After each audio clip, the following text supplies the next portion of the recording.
मित्रांनो, जिल्ह्यातील शेतकऱ्यांना 350 कोटी रुपयांचा पीक विमा वाटपाला मंजुरी देण्यात आलेली आहे.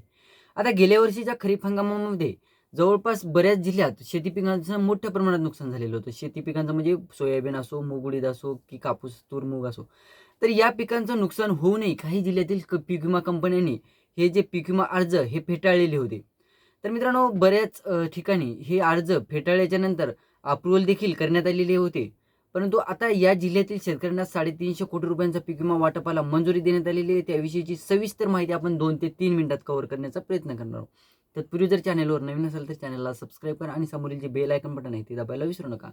तर नमस्कार मित्रांनो, मी राजसूर येथील स्वागत आहे कृषी मंडळ चॅनलमध्ये. मित्रांनो, आपण आज ज्या जिल्ह्याविषयी माहिती घेत आहोत तो जिल्हा म्हणजे धाराशिव जिल्हा. तर धाराशिव जिल्ह्यात काय झालेलं होतं, शेती पिकांचं मोठ्या प्रमाणात नुकसान झालेलं होतं. परंतु पीक विमा कंपनीनं काय केलं, की बाबा शेती पिकांचं नुकसान झालेलं होतं. पण नुकसान भरपाई तर मान्य केली. नुकसान भरपाई शेतकऱ्यांच्या खात्यात वितरित केली. परंतु सोयाबीन पिकाचं जे नुकसान झालेलं होतं त्यासाठी जवळपास 3,95,000 शेतकरी पात्र ठरवण्यात आलेले होते. परंतु लगेचच पीक कापणी प्रयोग झाले आणि पीक कापणी प्रयोग झाल्याच्या नंतर या शेतकऱ्यांना वगळण्यात आलेलं होतं.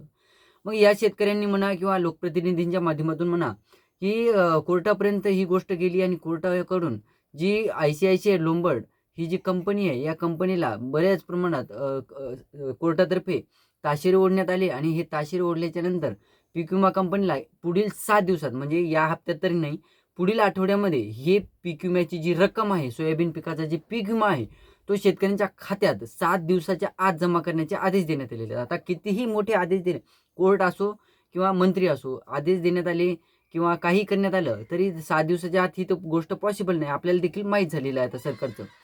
तर मित्रांनो, पुढील आठवड्यामध्ये ही जी रक्कम आहे 350 कोटी रुपयांची रक्कम शेतकऱ्यांच्या खात्यावर फक्त आणि फक्त सोयाबीन पिकाचा पीक विमा मंजूर करण्यात आलेला आहे. हे देखील लक्षात ठेवा.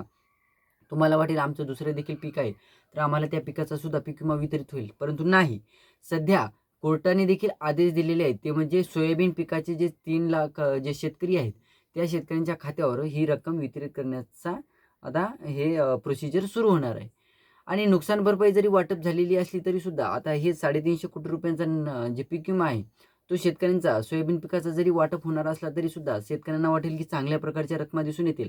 तर नाही मित्रांनो, 5, 6, 7, 8 या पद्धतीच्या रकमा ह्या वितरित होणार आहेत.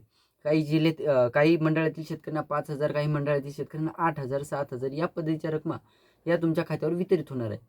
तर धाराशिव जिल्ह्यातून तुम्ही देखील असाल आणि तुमचा देखील पीक विमा वाटप व्हायचा बाकी असेल, ते देखील कमेंट करून सांगायला विसरू नका. त्याचबरोबर तुमचं स्टेटस देखील बदललेला असेल, ते सुद्धा कमेंट करून सांगायला विसरू नका. व्हिडिओ आवडला असेल तर लाईक करा, चॅनलला सबस्क्राईब करा आणि हा व्हिडिओ जास्तीत जास्त शेतकऱ्यांपर्यंत पोहोचवण्याचा प्रयत्न करा. धन्यवाद.